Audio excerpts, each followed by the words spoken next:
Students, मैं रेणुका और हम क्लास 9th मैथ्स की न्यू एनसीईआरटी बुक गणित मंजरी का first chapter orienting yourself the use of coordinate discuss कर रहे हैं।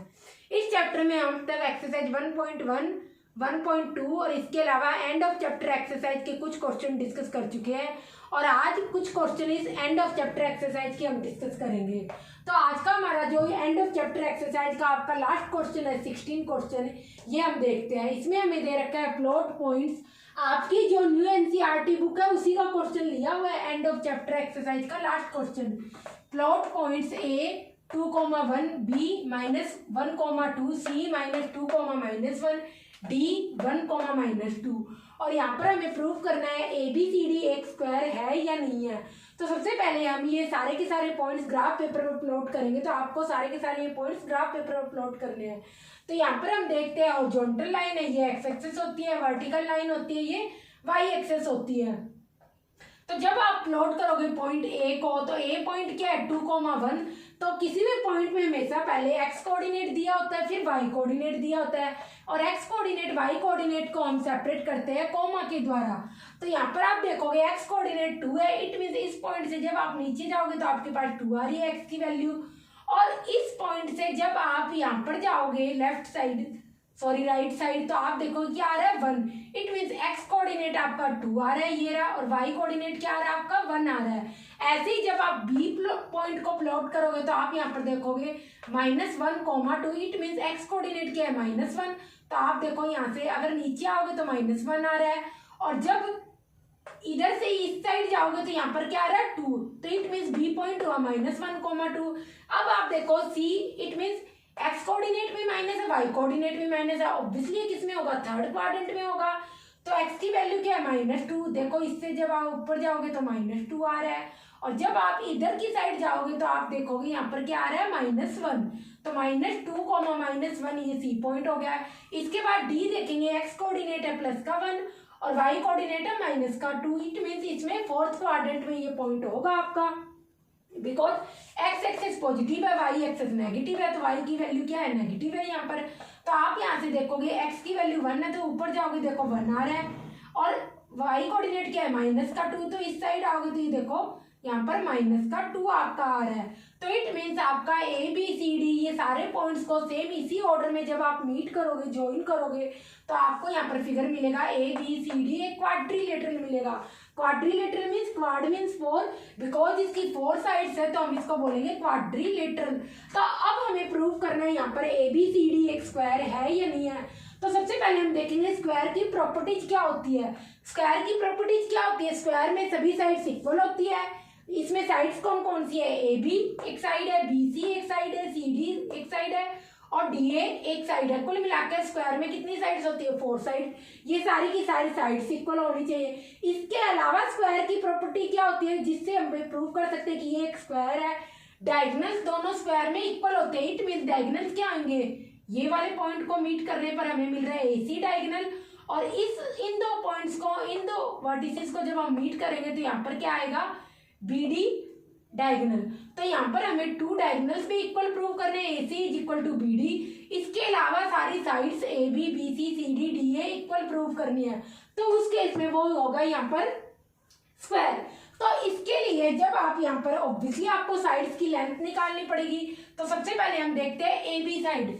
तो जब भी आप साइड की लेंथ निकालो, इट मीन्स आपको यहाँ पर डिस्टेंस फॉर्मूला अप्लाई करना पड़ेगा। तो डिस्टेंस फॉर्मूला हमें कहता है, इट मीन्स आपको AB साइड की लेंथ निकालनी है, तो आप क्या करोगे, A पॉइंट का एक्स कोऑर्डिनेट क्या है 2, B पॉइंट का एक्स कोऑर्डिनेट क्या है -1। तो एक्स कोऑर्डिनेट को एक्स कोऑर्डिनेट से माइनस कर दोगे, तो आप यहाँ पर लिखोगे 2 माइनस ब्रैकेट में -1। तो 2 माइनस ब्रैकेट में -1 ये डिस्टेंस फॉर्मूला होता है। अगर किसी को नहीं आ रहा तो हमने प्रीवियस वीडियो में डिस्कस कर रखा है। इसके अलावा भी मैं बता देती हूँ, डिस्टेंस फॉर्मूला कहता है कि अगर आपको किसी भी साइड की लेंथ निकालनी है या किसी भी 2 पॉइंट्स के बीच में डिस्टेंस निकालनी है, तो एक्स कोऑर्डिनेट को उन दोनों पॉइंट्स के एक्स कोऑर्डिनेट को माइनस करके उनका स्क्वायर कर दो, फिर वैसे ही दोनों पॉइंट्स के वाई कोऑर्डिनेट को माइनस करके उनका स्क्वायर कर दो, और फिर उन दोनों का एडिशन करके उनका स्क्वायर रूट ले लो। तो हम भी यहाँ पर यही कर रहे हैं। एक्स कोऑर्डिनेट क्या है, ए पॉइंट का 2, बी पॉइंट का एक्स कोऑर्डिनेट क्या है -1। तो हमने क्या किया, 2 माइनस के 1 की होल स्क्वायर प्लस, अब वाई कोऑर्डिनेट को माइनस करना है। ए पॉइंट का वाई कोऑर्डिनेट क्या है 1, बी पॉइंट का वाई कोऑर्डिनेट क्या है 2, तो 1 - 2 का होल स्क्वायर। अब इन दोनों का स्क्वायर करके प्लस करना है, फिर इसका स्क्वायर रूट लेना है। तो यहाँ पर आप देखोगे क्या आएगा आपका 2 + 1 3 स्क्वायर, और ये क्या आ जाएगा -1 का होल स्क्वायर क्या होगा 1 स्क्वायर ही होगा। तो कुल मिला के आपके पास क्या आ गया √10।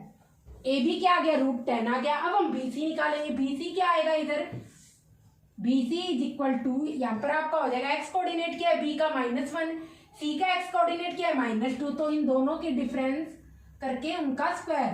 तो यहाँ पर क्या आएगा BC कर रहे हैं तो पहले B पॉइंट को लिख लो -1, देन माइनस, उसके बाद क्या है -2, क्यों -1, और यहाँ पर हम माइनस कर रहे हैं क्योंकि इस एक्स कोऑर्डिनेट के साथ क्या है माइनस है, तो हमने ब्रैकेट में लिख दिया स्क्वायर प्लस y2 - y1।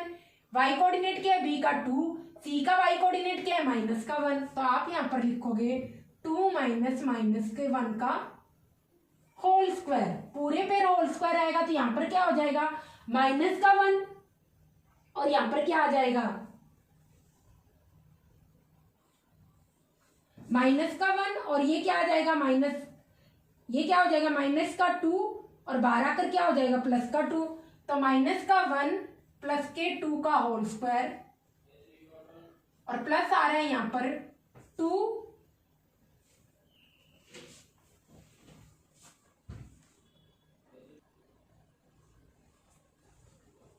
तो यहाँ पर क्या आ जाएगा 2 माइनस क्या हो जाएगा मल्टीप्लाई में +2 + 1 3 का होल स्क्वायर। तो कुल मिलाकर आपके पास यहाँ पर क्या आ जाएगा, ये आ जाएगा -1 + 2 क्या आ जाएगा 1 स्क्वायर, 3 स्क्वायर क्या आ जाएगा 9, तो ये आ गया √10।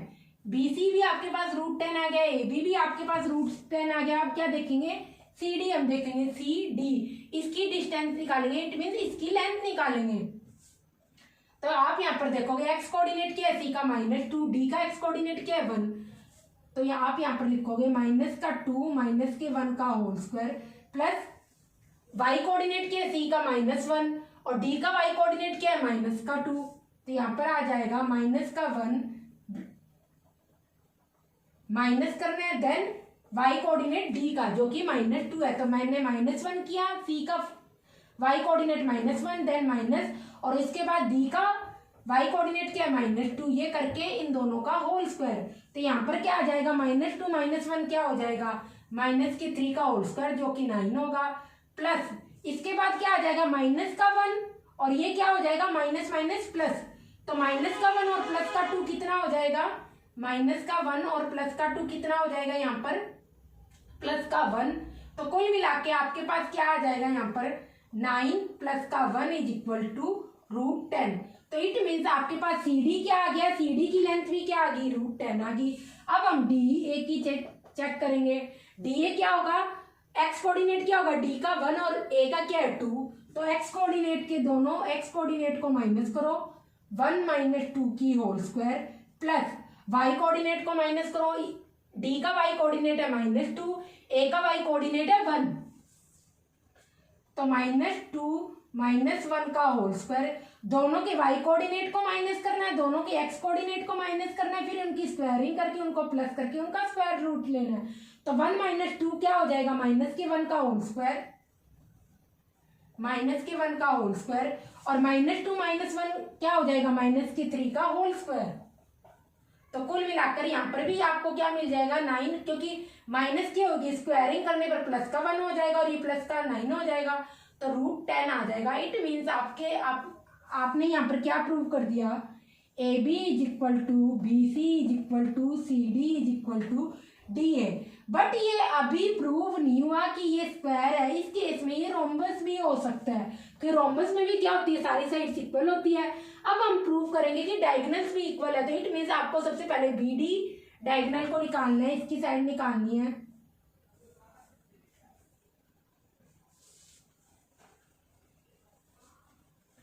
तो ये आप यहाँ पर क्या करो सबसे पहले बी डी डायगोनल को निकालो। B D is equal to दोनों के एक्स कोऑर्डिनेट का क्या होगा, माइनस करके उसका स्क्वायर। तो यहाँ पर बी का कोऑर्डिनेट क्या है, x-1, डी का कोऑर्डिनेट क्या है 1, तो यहाँ पर हो जाएगा माइनस का 1, देन माइनस, और डी का एक्स कोऑर्डिनेट क्या है 1, तो -1 का होल स्क्वायर, प्लस बी का वाई कोऑर्डिनेट क्या है 2, डी का वाई कोऑर्डिनेट क्या है -2, तो आप लिखोगे 2 माइनस माइनस के 2 का whole square.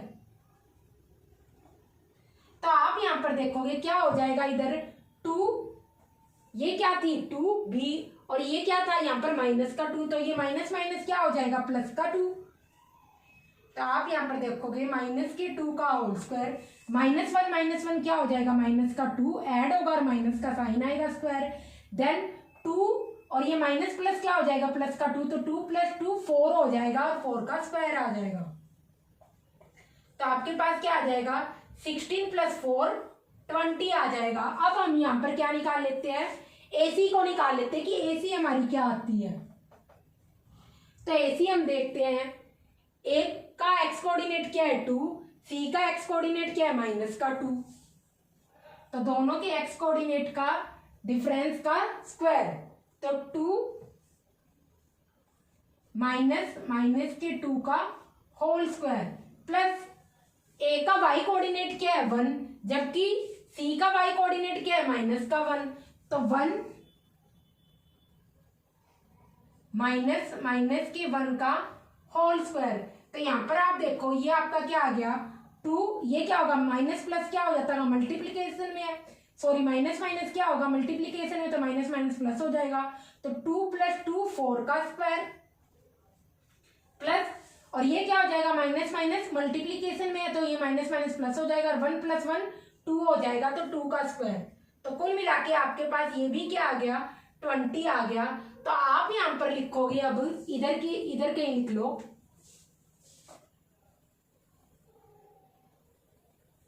AB is equal to BC is equal to CD is equal to DA, सारी की सारी साइड्स इक्वल है, बट इस केस में ये रोम्बस भी हो सकता है, बट हमने प्रूव कर दिया BD is equal to AC, जो कि क्या है √20, और सारी की सारी साइड्स किसके बराबर है √10 के। तो इट मीन्स ये क्या हो गया आपका एक स्क्वायर प्रूव हो गया, क्योंकि स्क्वायर में क्या होता है सारी साइड्स इक्वल होती है। तो हमने प्रूव कर दिया AB BC CD DA जो कि सारी की सारी √10 है, इट मीन सारी की सारी इक्वल है। इसके बाद हमने प्रूव कर दिया कि डायगोनल्स भी इक्वल है, डायगोनल्स क्या है BD और AC, तो BD AC दोनों ही क्या है √20 है, इट मीन्स डायगोनल भी इक्वल है, इट मीन्स क्या है ये एक स्क्वायर है। तो आप लिखोगे यस इट इज स्क्वायर, क्या है ये आपका यहाँ पर स्क्वायर होगा, इधर कॉपी कर लो। फिर नेक्स्ट क्वेश्चन देखते हैं। ये आपका आंसर होगा फाइनल। ये लिखने के बाद आपको ये सारा ये फिगर ग्राफ पर प्लॉट करना है, ये सारा का सारा प्रूव करके दिखाना है, क्योंकि आपको प्रूव करना है ABCD एक स्क्वायर है। तो फिर लास्ट में लिखना है ये सारी साइड्स इक्वल है और ये डायगोनल्स भी इक्वल है, इसलिए ये क्या है स्क्वायर है। कॉपी कर लो। फिर नेक्स्ट क्वेश्चन देखते हैं।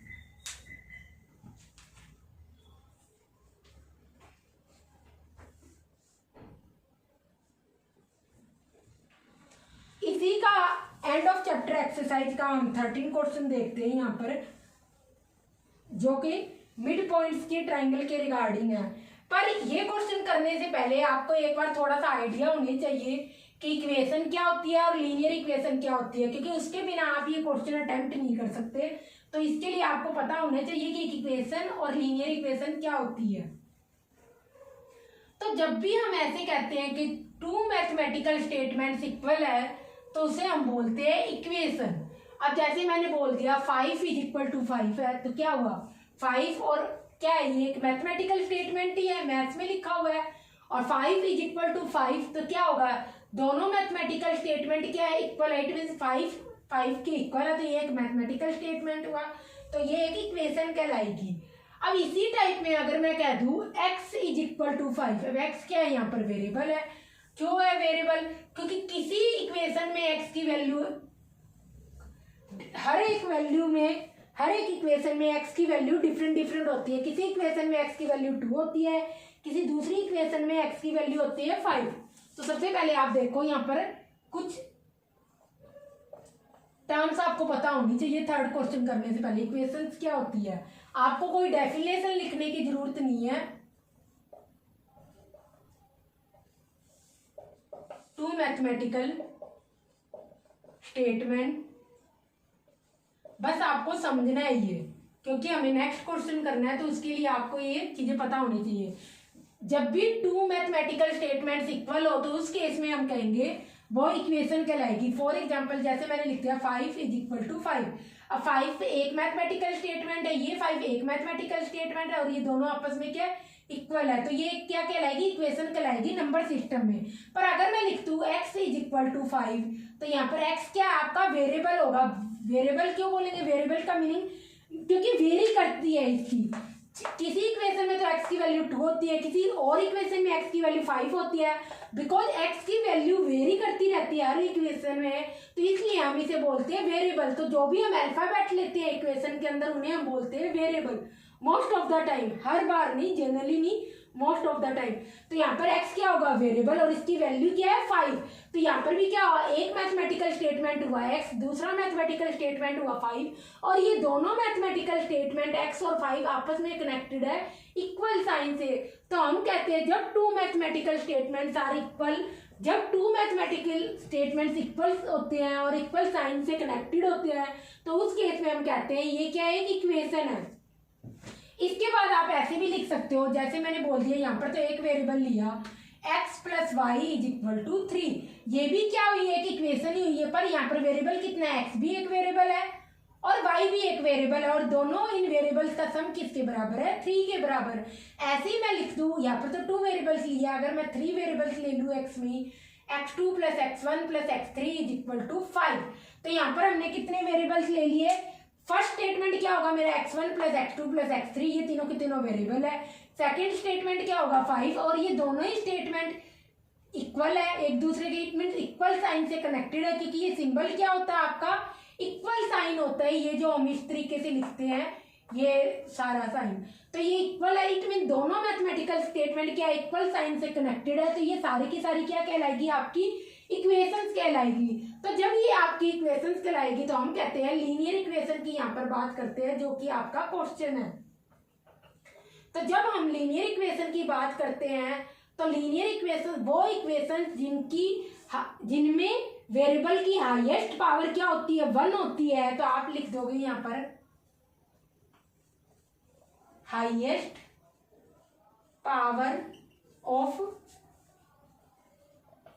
Variable is 1। Highest power of variable की क्या होगी, 1 होगी, तो उस केस में हम बोलेंगे वो एक लीनियर इक्वेशन है। अब फॉर एग्जांपल आप ऊपर वाला एग्जांपल ले लो, x = 5। x एक ही वेरिएबल और इसकी हाईएस्ट पावर क्या है, कुछ नहीं लिखा होता, इट मींस 1 है, ये भी क्या होगी, एक लीनियर इक्वेशन होगी। इसके बाद जो हमने सेकंड इक्वेशन ली x + y = 3, x + y = 3। x की हाईएस्ट पावर क्या है, पावर मीन जैसे मैंने 2 का ऊपर क्या लिख दिया 2 स्क्वायर, तो ये क्या होगा 2 पावर 2, या मैंने लिख दिया 2 पावर 3। तो पावर मीन जो ऊपर लिखा है, ऐसे ही अगर x के ऊपर कुछ नहीं लिखा हो इट मीन्स पावर 1 है, y के ऊपर कुछ नहीं लिखा हो इट मीन्स पावर 1 है। कुल मिला के दोनों ही वेरिएबल की हाईएस्ट पावर क्या है, 1। तो ऑब्वियसली x + y = 3, ये भी क्या होगी, एक लीनियर इक्वेशन होगी, और x और y आपके वेरिएबल्स कहलाएंगे। यहाँ पर हमें इनकी वैल्यू निकालनी है, क्योंकि डिफरेंट इक्वेशंस में x और y की वैल्यू अलग अलग होती है, इसलिए हम इन्हें वेरिएबल्स बोलते हैं, क्योंकि वैल्यू इनकी वेरी करती रहती है हर इक्वेशन में। अब इसके बाद जो हमने थर्ड एग्जांपल लिया था x1 + x2 + x3 = 5। अब यहाँ पर हमारे पास कितने वेरिएबल प्रेजेंट है, x1 x2 x3, 3 वेरिएबल्स है, x की फॉर्म में प्रेजेंट है हमारे पास, तो ये कितनी होगी। और यहाँ पर देखो सारे वेरिएबल्स की हाईएस्ट पावर क्या है, x1 की पावर भी 1 है, x2 की पावर भी 1 है, x3 की पावर भी 1 है। कुल मिला के इनमें से किसी भी वेरिएबल की ले लो, कोई भी वेरिएबल हो, उनमें सब वेरिएबल्स में से जिस वेरिएबल की हाईएस्ट पावर क्या होती है, 1 होती है, वो हमेशा लीनियर इक्वेशन होती है। यहाँ पर तो क्या हम देख रहे हैं, सभी वेरिएबल्स की हाईएस्ट पावर 1 है, तो ऑब्वियसली ये भी क्या कहलाएगी, एक लीनियर इक्वेशन कहलाएगी। तो लीनियर इक्वेशन मीन्स वो इक्वेशन जिसके वेरिएबल की हाईएस्ट पावर 1 हो वो हमेशा लीनियर इक्वेशन कहलाएगी। और वेरिएबल्स लीनियर इक्वेशन कितने भी कंटेन कर सकती है। 1, ये 1 का एग्जाम्पल है, ये 2 वेरिएबल्स का एग्जाम्पल है, ये 3 वेरिएबल्स का एग्जाम्पल है। और लिखना है तो लिख लो, अदरवाइज आपको जस्ट क्वेश्चन करने के लिए हमने ये सारी चीजें यहाँ पर लिखी है और समझी है। तो अब हम इसमें क्वेश्चन देखते हैं, जो आपका क्वेश्चन नंबर 13 है। फिर हमारा 14 और 15 क्वेश्चन लेफ्ट रह जाएगा एंड ऑफ चैप्टर एक्सरसाइज का, वो हम सारा का सारा ग्राफ पेपर पर प्लॉट करके करेंगे।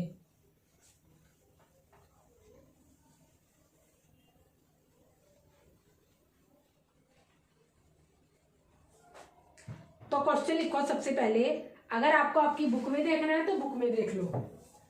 क्वेश्चन नंबर 13 यहाँ पर आपको गिवन है, the mid points of the side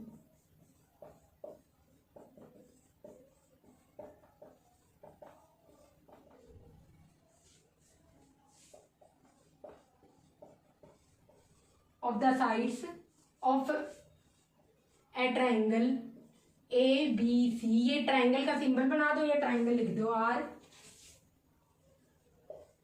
points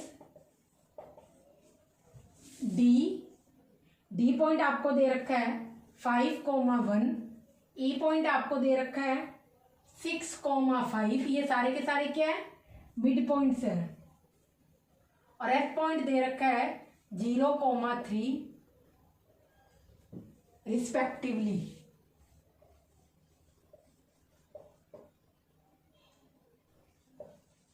तो आपको यहां पर फाइंड करने ऑब्वियसली कोऑर्डिनेट्स।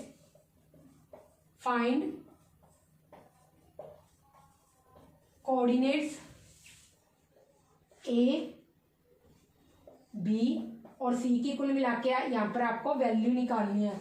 तो आपको मिड पॉइंट्स दे रखे हैं साइड्स ए बी सी के, यहाँ पर पॉइंट्स दे रखे हैं डी ई एफ रिस्पेक्टिवली। का मतलब क्या है, ए बी का मिड पॉइंट डी है, जो पहले साइड आएगी वो उसका मिड पॉइंट क्या होगा, पहले दिया होगा। रिस्पेक्ट मीन्स इसके रिस्पेक्ट में ए बी का, इट मीन्स मिड पॉइंट है डी,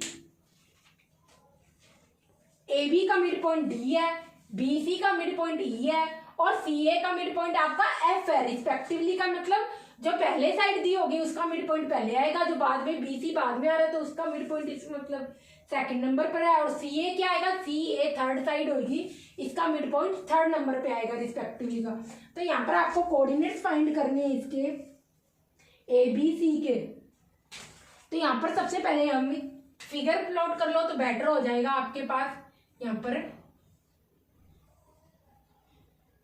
डी ई और एफ ये आपके पास यहां पर आ गया, जो कि मिड पॉइंट है।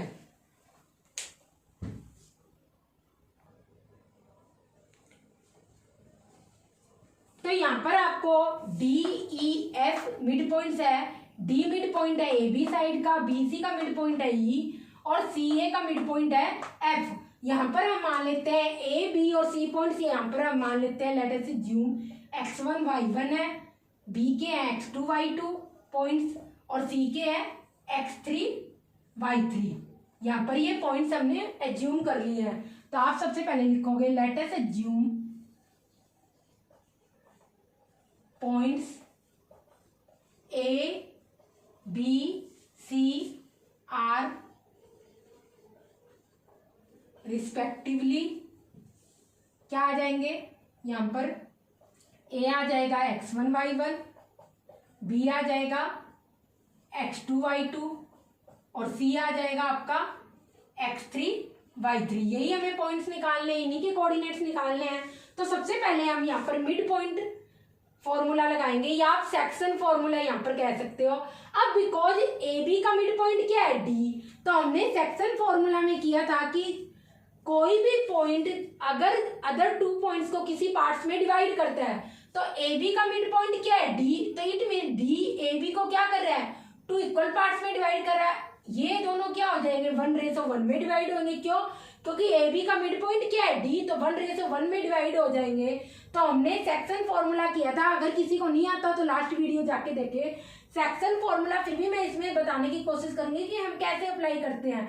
तो सेक्शन फॉर्मूला हमें स्टेट करता है, अगर हमें कोई भी साइड की लेंथ दे रखी है और उसमें एक पॉइंट दे रखा है जो कि उस साइड को किसी न किसी रेशो में डिवाइड करता है, तो यहाँ पर आप देखोगे ए बी को पॉइंट डी है तो इक्वल पार्ट्स में डिवाइड करता है, it means B D is equal to A D होगी, क्योंकि डी क्या है, मिड पॉइंट है ए बी का, तो B D is equal to A D ही होगा, तो it means D point A B को 1:1 में डिवाइड करेगा। ऐसे हम लिख सकते हैं।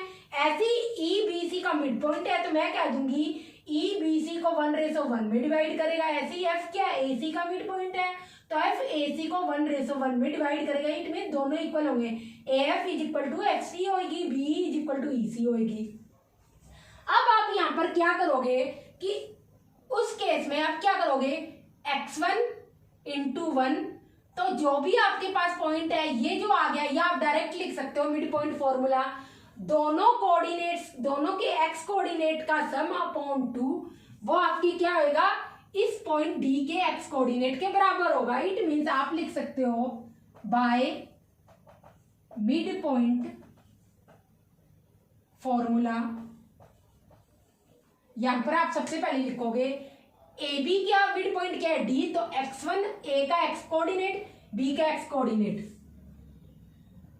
x1 प्लस x2 अपॉन 2, क्योंकि किस रेशो में डिवाइड कर रहा है, 1:1 में, तो 1 + 1 क्या हो जाएगा 2 इज इक्वल टू क्या आ जाएगा यहाँ पर d का x कोऑर्डिनेट, d का x कोऑर्डिनेट क्या है 5, तो इसको आप सोल्व करके लिख लो x1 प्लस x2, 2 उधर जाके मल्टीप्लाई हो जाएगा और 10 ये आपके पास क्या बन जाएगी, एक इक्वेशन। ऐसे ही अब आप BC में क्या करोगे, x2 दोनों के पहले D में y कोऑर्डिनेट भी निकालेंगे जो कि हमारा रह गया, तो A का y कोऑर्डिनेट क्या है y1, B का y कोऑर्डिनेट क्या है y2, तो दोनों के y कोऑर्डिनेट का सम y1 प्लस y2 किस रेशो में डिवाइड हो रहे हैं, 1:1 में, क्योंकि मिड पॉइंट है तो 1:1 में होंगे, अपॉन में 2 is equal to y coordinate क्या है d का, जो इस लाइन इस साइड को क्या कर रहा है, डिवाइड कर रहा है 1:1 में, तो y कोऑर्डिनेट क्या है d का 1 है, तो हमने यहाँ पर 1 लिख दिया, तो कुल मिला के y1 प्लस y2 क्या आ गया आपका यहाँ पर 2, ये सेकंड इक्वेशन आ गई। तो सब में यही यहाँ पर फॉर्मूला लगेगा।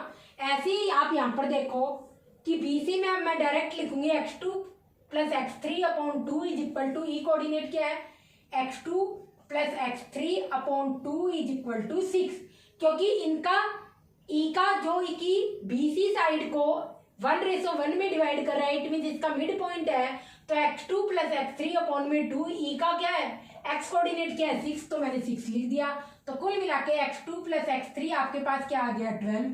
ऐसे ही अब मैं डायरेक्ट लिख रही हूं y कोऑर्डिनेट क्या है ई का 5, तो ये क्या हो गया y2 plus y3 upon 2 is equal to 5, y2 plus 3 upon में 2 इज इक्वल टू 5, तो यहाँ पर आ जाएगा y2 plus y3 is equal to 10। ये आपके पास क्या आ गई, ये आपके पास आ गई थर्ड इक्वेशन, ये आपके पास आ गई फोर्थ इक्वेशन।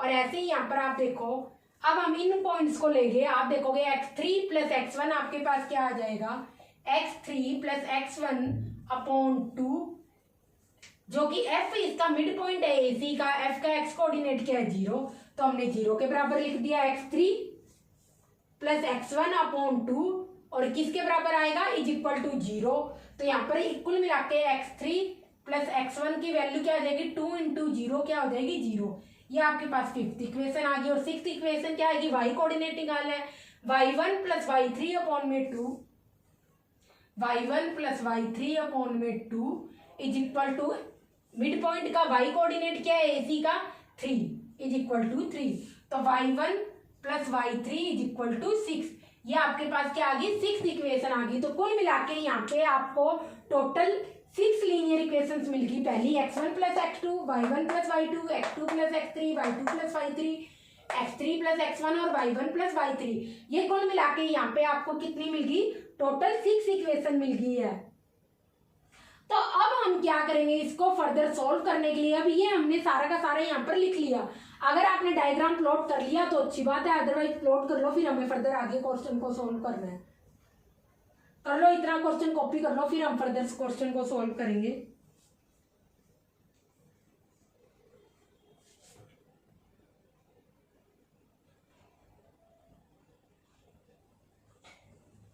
तो यहाँ पर आप देखो, हम इन सब इक्वेशंस को निकालने के बाद अब आप यहाँ पर क्या करो,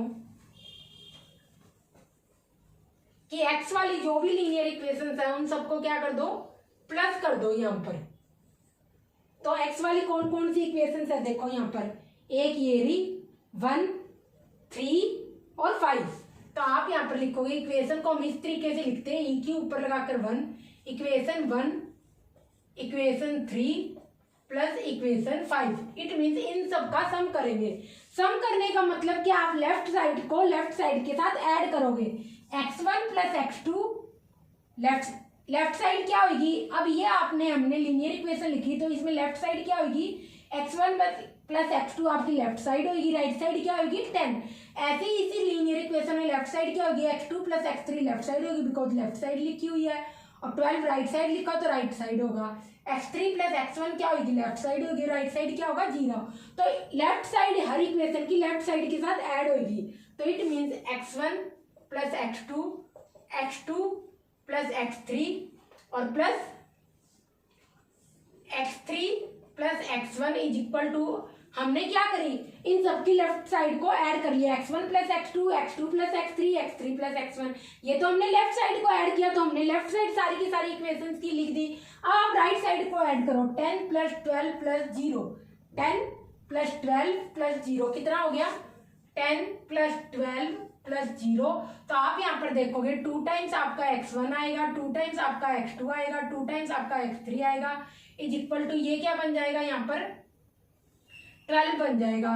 तो आपके पास x1 plus x2 plus x3, क्योंकि 22 को जब 2 से डिवाइड कर दोगे तो क्या आ जाएगा 11, और ये आपके पास क्या आ जाएगी 7th इक्वेशन आ जाएगी। 6 तक तो हमारी होगी। अब ये आपके पास यहाँ पर 7th इक्वेशन आ गई, तो उस केस में आप कहोगे, अब आप कहीं से भी x1 प्लस x2 की वैल्यू उठा के रख दो, तो आप देखोगे x1 प्लस x2 की वैल्यू क्या है 10 है, तो put x1 plus x2 is equal to 10 in equation 7। Equation को ई क्यू लिख के ऊपर एन लगाते और इस तरीके से सर्कल बना के जो भी नंबर दे रखा है उसमें, it means x1 plus x2 is equal to 10 हम कहाँ पर पुट करेंगे, इस इक्वेशन में पुट करेंगे। तो जब आप इस इक्वेशन में पुट करोगे तो आपके पास क्या आ जाएगा, x1 प्लस x2 की वैल्यू क्या है, यहाँ पर 10 रख दूँ, 10 plus x3 is equal to 11। तो आपके पास x3 की वैल्यू क्या आ गई, कुल मिलाकर यहाँ पर x3 की वैल्यू यहाँ पर आ गई 11 माइनस 10 कितना हो गया 1। x3 की वैल्यू आपके पास आ गई 1। अब ये x3 की वैल्यू आप कहीं रखो, इसमें रख दो, क्योंकि देखो x3, अब देखो यहाँ पर अगर रखोगे, यहाँ पर रखना तो यहाँ पर रख दो, यहाँ पे x2 की वैल्यू आ जाएगी, क्योंकि x3 तो हमने निकाल लिया। तो आप थर्ड इक्वेशन में रख दो या फिफ्थ इक्वेशन में रख दो, आपको 1 और x2 x1 दोनों की वैल्यू मिल जाएगी। तो पहले करो put x3 is equal to in equation 3 और 5 दोनों में ही रख देंगे हम, इन इक्वेशन 3 और इक्वेशन 5। इन दोनों इक्वेशन में जब हम पुट करेंगे x3 इज इक्वल टू 1, तो यहाँ पर देखो x2 plus x3 is equal to 12 दे रखा है आपको यहाँ पर, और x3 की वैल्यू आपने अभी क्या निकाली है यहाँ पर 1। तो इसमें अब जब 1 पुट करोगे x2 plus 1 is equal to 12, तो x2 की वैल्यू आपके पास क्या आ गई यहाँ पर 1 है ना, सॉरी 11 लिख दिया, तो 1 लिख लो यहाँ पर। 12 माइनस 1 क्या आ गया यहाँ पर 11 आ गया।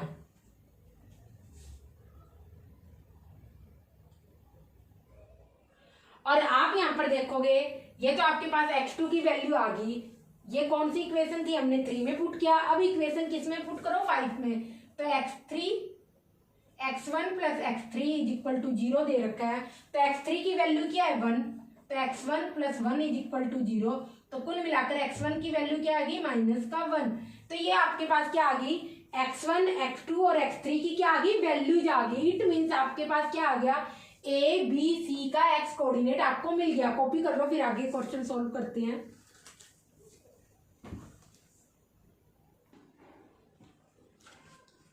तो सारा का सारा ये कॉपी कर लो। फिर अब बिकॉज क्योंकि हम x की वैल्यू निकाल चुके, तो मैं यहाँ पर क्या करूंगी, ये वाला पार्ट सारा का सारा इरेज कर दूंगी और यहाँ से क्या करूंगी अब y कोऑर्डिनेट निकाल लूंगी, क्योंकि x कोऑर्डिनेट हमें ऑलरेडी मिल चुका। x कोऑर्डिनेट क्या है ये आप यहाँ पर लिख लो जी। x कोऑर्डिनेट आया है आपके पास 1 में, x कोऑर्डिनेट आ गया x1 है ना, तो -1 और वाई कोऑर्डिनेट अभी हमें पता नहीं, और बी कोऑर्डिनेट आपके पास क्या है बी का, इट मीन्स x2 क्या है आपके पास 11, इसका भी वाई पता नहीं हमें अभी, और सी कोऑर्डिनेट क्या है आपके पास यहाँ पर x3 क्या है 1, और इसका ही वाई कोऑर्डिनेट पता नहीं। तो ये सारा का सारा कॉपी कर लो, फिर हम यहाँ पर वाई कोऑर्डिनेट भी निकालेंगे। तो अब इसके बाद क्या करो आप, सारी की सारी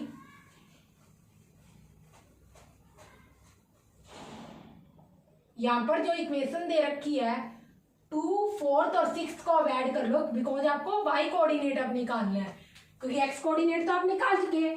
तो सेकंड इक्वेशन क्या है आपकी y1 plus y2 is equal to 2। तो अब आप इक्वेशन को ऐड करोगे, इक्वेशन 2, इक्वेशन 4 और इक्वेशन 6 को। तो ऐसे ही करोगे, लेफ्ट साइड को लेफ्ट साइड के साथ ऐड करोगे, y1 plus y2, y2 plus y3, ये फोर्थ इक्वेशन है, प्लस y1 प्लस y3 क्या आ जाएगी आपके पास, लेफ्ट साइड आ जाएगी 2, 4, 6 की। तो आप यहाँ पर लिखोगे y1 plus y2, y2 plus y3, तो y2 प्लस y3 और y3 plus y1 is equal to किसके बराबर होगा आपका यहाँ पर 2, राइट साइड क्या है 2 plus 10 plus 6 is equal to 2 plus 10 plus 6। तो ये किसके बराबर आ जाएगा, आप जब ऊपर वालों को ऐड करोगे तो आपके पास आ जाएगा यहाँ पर जब दोनों साइड इक्वेशन चलते हैं तो ये सिंबल लगाते हैं 2, y1, y2, y3 is equal to ये कितना हो गया 18। तो कुल मिला के आपके पास y1 plus y2 plus y3 की वैल्यू क्या आ जाएगी 9। अब ऑब्वियसली जैसे हमने लास्ट टाइम किया था, आप कहीं से भी कोई भी वैल्यू उठा के रख दो, तो हम क्या करते हैं इक्वेशन 1 से क्या कर देते हैं y1 plus y2 is equal to 2 put कर देते हैं यहाँ पर। तो put y1 plus y2 is equal to 2 in, इसको इक्वेशन को नाम दे दो, पहले हमने क्या नाम दिया था 7 दिया था ना, तो इसको 8 नाम दे दो, 8 दे दिया इन इक्वेशन 8।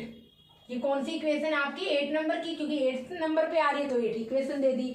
अब y1 plus y2 is equal to, ये देखो मैंने y1 plus y2 is equal to 2 कहाँ पुट कर दिया, इस इक्वेशन में पुट कर दूंगी। तो यहाँ पर पुट करने पर क्या आ जाएगा 2, इधर y1 प्लस y2 की वैल्यू क्या ले रही हूँ मैं 2 plus y3 is equal to 9। तो कुल मिला के आपके पास y3 की वैल्यू क्या आ गई 7। अब इस पुट y3 को आप कहाँ पुट कर दोगे, ये देखो y3 तो आपको मिल गया, y1 और y2 चाहिए, तो एक बार 4th में पुट कर दो और एक बार 6th में पुट कर दो। तो put y3 is equal to 7 in equation 4 और इन इक्वेशन 6 दोनों में पुट कर लेते हैं हम यहाँ पर। तो y2 plus y3 is equal to 10 है, तो y2 plus y3 is equal to 10। तो y3 क्या है 7 इज इक्वल टू 10। तो y2 की वैल्यू क्या आ गई आपके पास 3 आ गई कुल मिलाकर। y3 की तो थी यहाँ पर, ये क्या y2 आ गया आपके पास।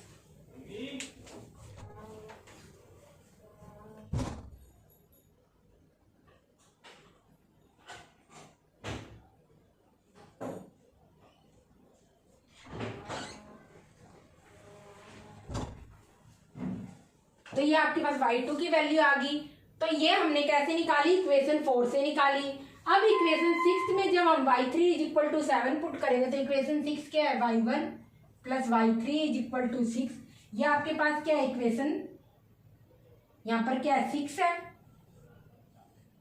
ये इक्वेशन 6 है। तो इसमें पुट करने पर आप यहाँ पर देखोगे y3 की वैल्यू क्या है 7, y1 plus 7 is equal to 6 और कुल मिलाकर y1 की वैल्यू क्या होगी 7, उधर जाके माइनस का 7 प्लस का 6 माइनस का 1 ये आ जाएगा। तो कुल मिला के यहाँ पे आपके पास y1, y2 और y3 की वैल्यू क्या आ गई, तो यहाँ पर आपके पास y1 की वैल्यू क्या आ गई माइनस का 1, तो यहाँ पर रख दो माइनस का 1। y2 की वैल्यू क्या आ गई 3, तो यहाँ पर 3 रख दो, और y3 की वैल्यू क्या आ गई 7, तो यहाँ पर 7 लिख दो। तो कुल मिला के आपके पास x, a, b और c के जो कोऑर्डिनेट्स है वो होंगे, यहाँ पर a कोऑर्डिनेट होगा -1, -1, b को कोऑर्डिनेट होगा 11, 3 और c कोऑर्डिनेट क्या होगा 1,7। ये सारे के सारे यहाँ पर आपको कोऑर्डिनेट्स मिल गए, कॉपी कर लो फिर देखते हैं।